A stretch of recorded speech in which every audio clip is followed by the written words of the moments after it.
Welcome to another tutorial on MATLAB. In this tutorial series, we are looking into the concept related to the hybrid electric vehicles and the electric vehicles. Today, we will see the overall architecture of the power flow that is possible in case of hybrid electric vehicle or the electric vehicle. And we will try to understand what are the key components that are available for doing the operation. So when you do plug in electric vehicle, there could be possibility that you will be charging the electric vehicle or hybrid electric vehicle, right? So this type of functionality usually is sometimes not available for hybrid electric vehicle when you are dealing with the full hybrid or when you are dealing with the mild hybrid. But you will have a good possibility that you will have the charging ports available for range extender or plug-in hybrid electric vehicles.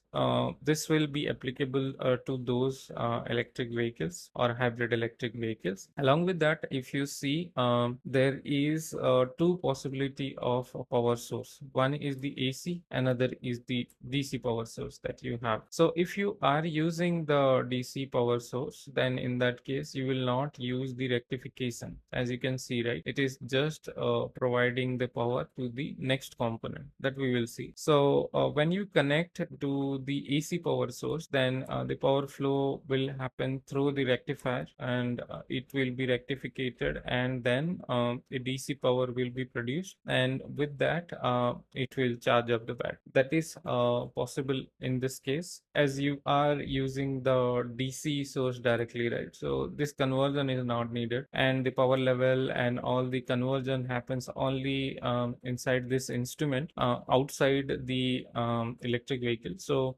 this is able to also produce a good amount of power quality or the power supply, the level of voltage, so that you can charge the electric vehicle with a faster or at a faster rate. Power generated here from the charging station or from the rectifier, right, in both the direction will go to the action battery. This is the main energy storing component which stores the electric energy in the form of chemical energy, and this provides the output when needed. So this provides the this is the source of the energy. So the DC power is converted into this chemical energy and stored inside the battery, and then post to this, suppose I want to now discharge the component, like I want to drive, right? So when I drive, I do discharge. So there are two processes over here. One is the charging process, another is the discharging process. So when you do connect the charger plug inside the vehicle, then you are doing the charging process. So when you do drive, then you are discharging the battery. So when you do discharge, so what are the major components that get involved inside this entire power flow scenario that we will see? So first is the DC-DC converter. What it will do, it will just level the voltage to the required level so that you can convert the power into a AC output, right? That is needed. That can be done with the help of this inverter. So there will be a power inverter which will just invert, and it will basically convert from the DC that you have to a AC power source, and this is being done with a controlled fashion. And for every component, as you can see, even if for the DC-DC, you will have a DC-DC control unit, and this control unit will be controlling how much you have input DC from the battery and how much you need on the out. So this is needed to control. So because of that, we need this. Along with that, when you convert from DC to AC, maybe you need a defined frequency, or maybe you need a defined voltage to operate the motor. So that thing is getting a feedback from the motor itself. So suppose if you want to increase the speed, right? So now I want to increase my frequency, then only I can increase my speed. So how I will know that? By getting a feedback from the machine or from the electric motor. So next, once this AC power source is available, then it will drive the e-machine, and this e-machine also will have a controller. So it will determine like how much torque is needed or how much speed is needed based on the driver request. right? Suppose I press the accelerator pedal instantly, then in that case maybe I am demanding high torque. So that is being checked with this help of this control unit, the motor control unit, and based on that it will control the motor with the relevant actions. So yeah, so these two coordinate with each other and do this operation. Okay, so the inverter control unit and the motor control unit, they both communicate with each other and do operate all the system in a controlled manner. So this is what happening at till this level, till the electric traction motor. And then once the mechanical power is generated, so here you already know, right? So the electric power is being converted into the mechanical output, mechanical power. So now the mechanical power is need to be transmitted to the wheels, and that can be done with the help of this transmission. So the transmission will give the output, and the transmission will have also its own control unit, which is the transmission control unit. This will optimize the transmission to produce a best efficiency so that you can transfer the power to the wheels. So all these controllers which you are able to see, right, the DC-DC controller or inverter controller or motor control unit or the transmission control unit, so these are being operated with the help of a central drive control unit. Okay, where you will have all the discharging related effect that you are basically controlling. Along with that, you will also have a BMS to control the battery, traction battery, that will also be connected here, and that will also be giving the information to the central drive control unit. So here, as you are operating the battery, right? So with that, you will be generating the heat. How you will manage the heat with that? So basically, how you are managing the heat with the help of some cooling system. So there will be some cooling system on the base plate of, like, basically the cooling system is present just below the battery pack, and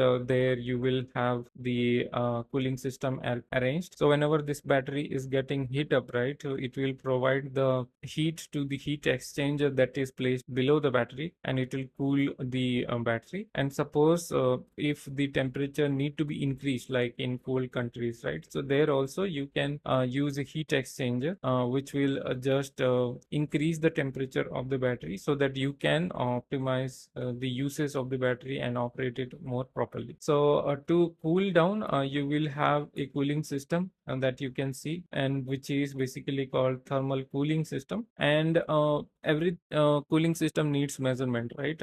Without measurement you cannot operate, and with a control system. So you need a thermal control unit or thermal management unit, which will just see like how the temperature is changing and sense everything, and based on that it will make the flow of the cooling liquid inside the heat exchanger, or it will provide the hot liquid inside the heat exchanger so that it can maintain the temperature of the battery. All these are what we've seen till now is related to mostly electric vehicles, and hybrid vehicles also will have all these components, but it is purely related to the hybrid electric vehicles, not hybrid electric vehicles. But if you see the additional part that we didn't cover till now is this area, right? So this is additionally present in hybrid electric vehicle.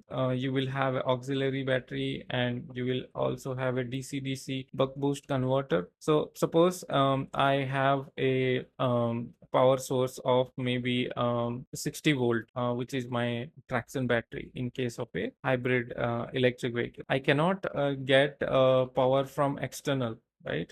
So this part will not be there for this type of hybrid electric vehicle. So mostly I am talking about full hybrid or mild hybrid. So in case of full hybrid or mild hybrid, you will not have external charging connection. So how the power will be available for these type of batteries? So there are two possibilities. One is via regenerative braking. Another is from the low voltage power source. Suppose your battery is completely drained out and you need to charge it up. So how you can do charge this battery? your traction battery for the mild and full hybrid, right? So in this case, you will have this auxiliary battery, and from the auxiliary battery you will have this DC-DC converter. So this converter can either work on a buck mode, or it can either work on a boost mode based on the application. So suppose if you want to charge your 60-volt battery with the help of a 12-volt battery, so in this case you need to level up the voltage. So in that case it will act as a boost mode, and it will do charge the traction battery which is of 60 volt. But suppose if you want to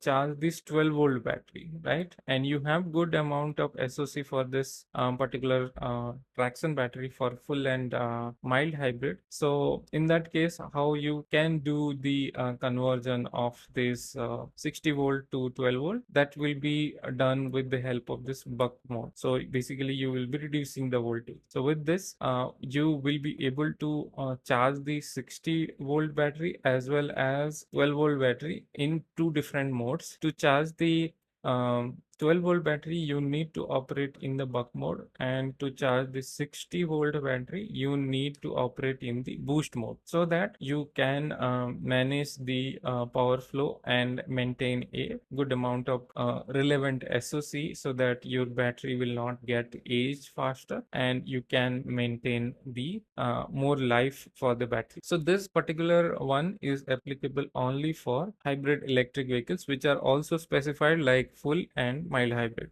And as you already know, so every component you will have an ECU, and it will control everything, so that we will be going in a very controlled fashion through the power flow. You will be able to operate. So suppose your driver is giving a request, then it will go to the central drive control unit. From the drive control unit, multiple signals will be sent out to multiple ECUs that I need this to happen, and with that the ECUs will try to control, communicate between each other to give the performance or the outcome of the particular electric vehicle, and it will just give you the required amount of torque that you demanded, and you will be able to drive in the desired manner that you want to drive. So this is how the power flow happens inside the electric and hybrid electric vehicle. I hope this is clear for you, but in case you have any doubt or any query, please let us know in the comment section. We will be happy to clarify your doubts on this. And yeah,